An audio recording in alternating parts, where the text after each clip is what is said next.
Hey everybody, welcome to the first episode of FomoTalks Life Lessons, episode 1. Today we're going to talk about leadership.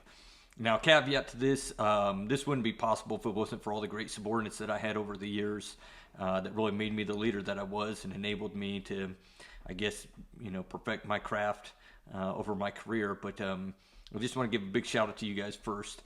And so I've kind of broken this down into my 5 principles of leadership, and they made me be pretty successful. So I want to share them with you. And if you can take something from it, great. And if not, just throw it to the wayside. But hopefully it helps you guys in one way or another. So the first principle is to be a real person. So I remember when I took over as a platoon leader the first time, I walked into my platoon room and I told everybody, I said, hey, my name's so-and-so. And one of the first things that I told them was that I had been divorced twice. And the reason that I did that was to show them that I was a real person and to show them that no matter what obstacles come in your way, that you can overcome them and you can progress through your career. But two, that if they have a problem in that issue of their life, that they know that they have somebody that they can go to and talk to about it. And funny enough, because of that, I actually had multiple people come to me and be like, hey, I'm having relationship problems. What do you think? What's something that we can do to make our relationship better? So I was able to, ask them to go to counseling, marital counseling or things like that. But by going in and from the very beginning, making myself be a normal person, I was able to connect with them. And so that kind of set the stage for my career. Everywhere that I went, I'd kind of do the same thing and just relate to them, be like, hey, I'm just a normal dude, even though I'm your supervisor. I'm approachable. Please feel free to come talk to me about anything. So that's my first principle. The second one is to care about and invest in your team. Okay, and so what this means is finding out who they are on a personal level. I got lucky a few years ago. A close friend of mine called me and was having trouble with leading his team. And he said, hey, do you have any ideas of how I could connect better with them to get more work done? And I said, well, do you know who they are as people? And he's like, what are you talking about? And I said, you have to get to know them on a personal level. So if you know that a person is married and that they have 2 kids, try to remember their names of their spouse and their children and maybe some of their hobbies and interests and things like that. So when you see them Monday morning, be like, hey, did you have a good weekend? You say, hey, how was little Susie's dance recital, whatever it could be that they're involved with. And by you remembering that, you then don't make them just another number or another person in your organization. You make them feel like a real human being. And normally people want to work for somebody that truly cares about who they are as a person instead of just being a number to them. Number 3, this is a big one for me. Allow people the opportunity to expand their roles and potentially fail.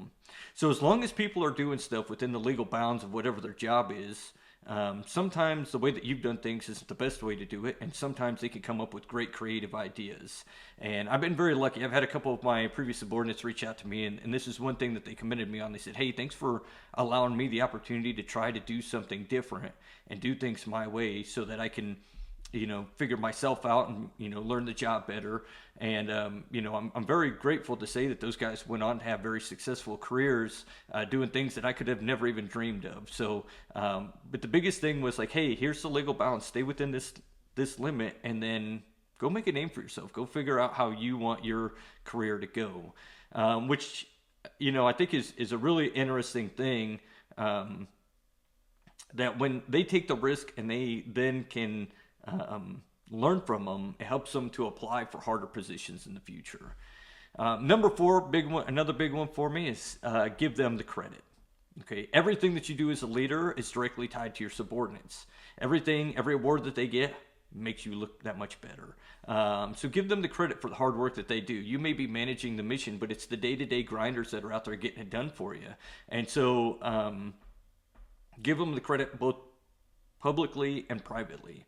And that's something that's sometimes hard for us as leaders, but give them the compliments in our closed door counseling or just as you see them in the hall. Say, hey, man, you did a bang up job on this. Keep up the good work. And something as little as that, it may be enough to motivate them to get through the next project that they're working on for you. The last one that I'll put on here is notice their daily actions and behaviors so you can recognize a change. This kind of goes into knowing them on the personal level, but let's say that you have a subordinate that's always a jokester. He's always laughing and clowning, and then one day you walk into the office and he's no longer talking smack to you like he normally does, and he's real quiet. Well, when you really get to know that person, you know that something's off with them, and that'll give you an opportunity to ask them if everything's all right. And I had that happen in my career once, where I had a soldier that was always clowning, always teasing me, always busting my chops, and one day he didn't, and so I asked him what was wrong, and come to find out after talking with him, he was having physical problems in his marriage, mental health problems, and I was able to get him the help that he needed, and he went on to have a very, very successful career. But had I not known who he was as a person, and just that little bit of thing that was different from every day clowning on me, making a wisecrack, to being quiet one day, and that was all it took. Just, hey, he was just sitting there quiet, and as I walked by his desk, and that had never happened before. So I knew something was off, and it really gave me an opportunity to ask him, what was going on, and help get him the help that he needed. So make sure that you're really knowing your subordinates. And then the last few here, these are just little extra nuggets down at the bottom here. Be humble. You don't know everything. You never will know everything. But try to be knowledgeable at the same time. So if there's an area that you're deficient in, try to make that an area of strength. Be hardworking.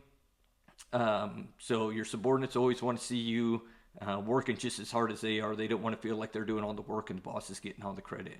And the last one is show up. When I became a warrant and I was a platoon leader, we would go to PT, and people would laugh and joke because the stigmas that the warrants don't do PT, they don't show up. And I was out there every day, and they'd be like, "Chief, are you okay?"